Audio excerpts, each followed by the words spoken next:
गौ माता हमारे लिए पवित्र करने के लिए विद्यमान है। इनको मार के खत्म कर दो ताकि ये हिंदुओं को पवित्र बनाने की कोई चीज बचे ना। कोई हिंदू, कोई मुस्लिम, कोई ईसाई, कोई भाई, कोई बौद्ध एक दूसरे के खिलाफ थोड़े है। नेताओं ने हमको आमने सामने खड़ा। कुछ दिनों से चर्चा का विषय बना है आंध्र प्रदेश का तिरुमला तिरुपति मंदिर का प्रसाद। चर्बी युक्त मछली के तेल युक्त लड्डुओं का प्रसाद भगवान को लगवा दिया और हिंदुओं को खिलवा दिया। यहाँ प्रसाद के रूप में चरणामृत, मीठी पोंगल, दही चावल जैसे तीर्थ यात्रियों को दर्शन के पश्चात वितरित किया जाता है। इन प्रसादों में से सबसे फेमस मानी जाती है प्रसाद लड्डू का प्रसाद तिरुमाला का। यही वह लड्डू का प्रसाद है जिस पर सही या गलत इल्जाम लगाए गए हैं आंध्र प्रदेश के मुख्यमंत्री चंद्रबाबू नायडू द्वारा। తిరుమల లడ్డు కూడా నాసి రకం నాకైతే ఆశ్చర్యం వేస్తుంది. ఎన్ని కంప్లైంట్ చేసినా కడాన వెంకటేశ్వర స్వామి పవిత్రతను దెబ్బతీశారు. हालांकि नायडू ने किसी कंपनी या फिर किसी मांस या फिर किसी बीफ का नाम तो नहीं लिया। कुछ लोगों का यहाँ तक मानना है कि चंद्रबाबू नायडू के पास जुलाई महीने में ही इसकी रिपोर्ट आ गई थी, मगर उस रिपोर्ट का उजागर अगस्त महीने पूरा बीत गया, सितंबर का आधा बीत गया। उसके बाद क्यों किया गया? क्या ऐसे गंभीर मामलों पर सभी तथ्यों के साथ और सवालों के जवाब के साथ चंद्रबाबू नायडू को प्रेस कॉन्फ्रेंस नहीं करनी चाहिए थी? पता नहीं क्यों हमें ऐसा लग रहा है कि चुनाव का माहौल बनाने के लिए ऐसा किया जा रहा है कि आस्था के नाम पर श्रद्धालुओं और हिंदुओं को आपस में भिड़ाया जाए। इसीलिए आपको जरूरी है कि सबसे पहले सभी तथ्यों को ठीक से जानकारी लीजिए। कांग्रेस के प्रवक्ता पवन खेड़ा का कहना है कि लड्डू पर लगे सभी इल्जाम को अच्छे से जांच लेनी चाहिए और उसमें जो दोषी ठहराया जाए या फिर उसमें जो दोषी पाया जाए उसे कड़ी से कड़ी दंड दिया जाए, क्योंकि यह बात हिंदुओं के श्रद्धा तथा पूजा का है। सिर्फ एक लैब टेस्ट की रिपोर्ट निकालकर हम सबके मन जो दोषी है उसको कड़ी से कड़ी और तुरंत सजा मिलनी चाहिए। इसको फास्ट ट्रैक पे आपको इसकी जांच करनी चाहिए क्योंकि करोड़ों लोगों का, हम सबकी आस्था का इसमें सवाल है और पूरे विश्व में, ऐसा नहीं कि सिर्फ भारत में भगवान तिरुपति के उपासक पूरे विश्व में है।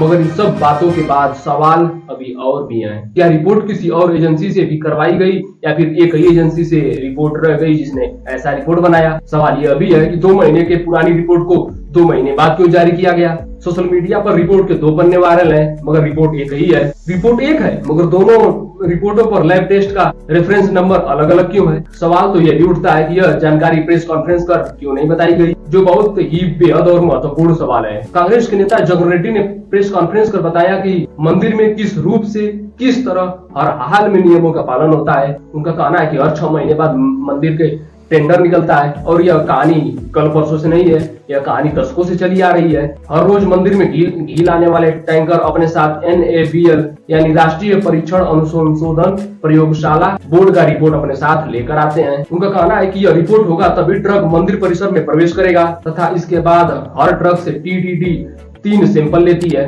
और उस सैंपल का टेस्ट करती है। TTD द्वारा लिया गया सैंपल एक भी फेल हो गया तो वह ट्रक वापस कर दिया जाता है। उनका कहना था कि नायडू के कार्यकाल में भी 14 से 15 बार टैंकर वापस किए गए हैं और जगन रेड्डी के कार्यकाल में लगभग 20 बार टैंकर वापस किए गए हैं। उनका कहना था कि ये सभी प्रक्रिया से टैंकर को गुजरना ही पड़ता है। अगर सैंपल खारिज हो जाता है तो उसका साफ साफ मतलब है कि उसका प्रयोग हुआ ही नहीं है।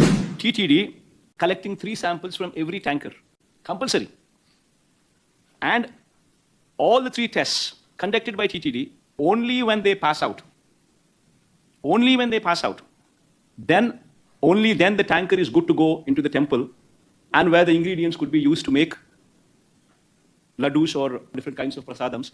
जगन रेड्डी का कहना है जिस रिपोर्ट के बारे में बवाल चल रहा है उसे अधिकारियों ने जारी किया, जबकि मंदिर का अपना बोर्ड ने कभी इसके बारे में जानकारी दी ही नहीं। सवाल तो यह भी उठ रहा है कि गुजरात के लैब में क्यों जांच के लिए भेजा गया, जबकि मंदिर बोर्ड का अपना खुद का ही लैब है। श्रीनिवास जयाला के द इंडियन एक्सप्रेस की रिपोर्ट के अनुसार 20 सितंबर को तिरुमला तिरुपति देवस्थानम के पास अपना खुद की अत्याधुनिक लेबोरेटरी है जिसमें सभी खाद्य सामग्रियों की जाँच की जाती है। इस लैब में हर प्रकार के लड्डुओं की जाँच होती है। इस हद तक जांच होती है कि हर लड्डू में कितना काजू या फिर कितना मीठा या फिर कितना किशमिश और इलायची की भरपूर मात्रा है कि नहीं।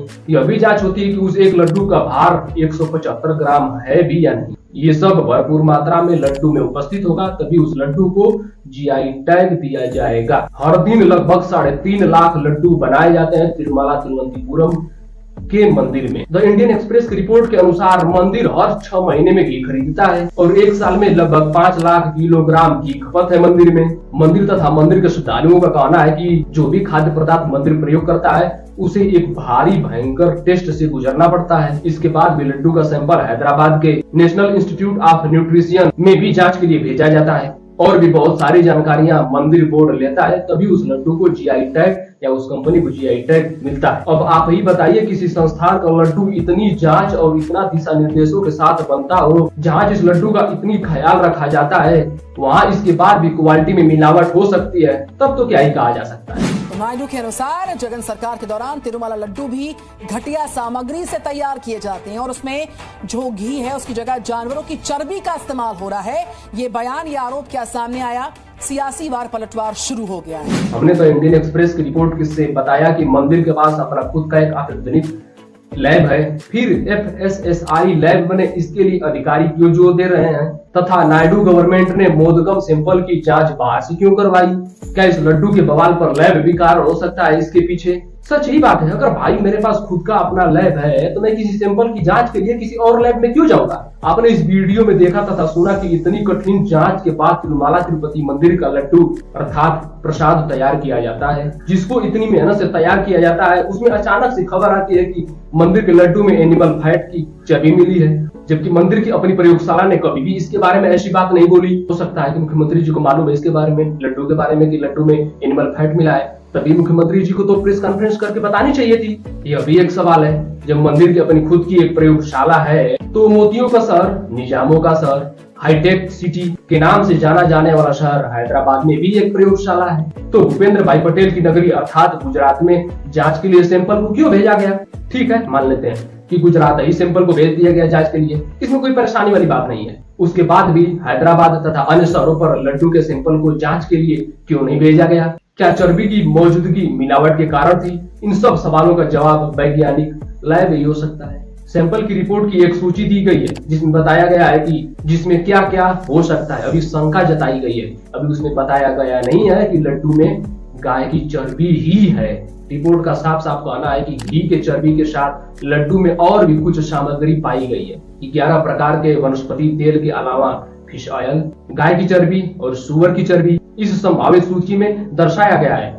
रिपोर्ट का यह भी कहना है कि पशु की चर्बी की तेल की मिलावट हो सकती है। कोकोनट ऑयल हो सकता है, सोयाबीन ऑयल हो सकता है, ग्राउंडनट ऑयल यानी मूंगफली का तेल भी हो सकता है, आदि 14 प्रकार के तेलों की मिलावट रिपोर्ट में दर्शाया गया है। मीडिया रिपोर्ट और कुछ लोगों का कहना है कि लड्डू में गाय की चर्बी का तेल मिलाया गया है, जबकि रिपोर्ट में ऐसा कुछ स्पष्ट नहीं है। तो जिस बात की सही से पुष्टि ही नहीं हुई है, तो उस बात के लिए हंगामा क्यों खड़ा कर दिया गया मीडिया के द्वारा? मंदिर समिति के पूर्व चेयरमैन उमर करुणाकर रेड्डी का कहना है कि ये सारे इल्जाम झूठे हैं और तिरुमला तिरुपति देवस्थानम के ऑफिशियल ट्वीट को आप एक्स पर देख सकते हैं कि मंदिर बोर्ड का क्या कहना है इस लड्डू के बवाल पर।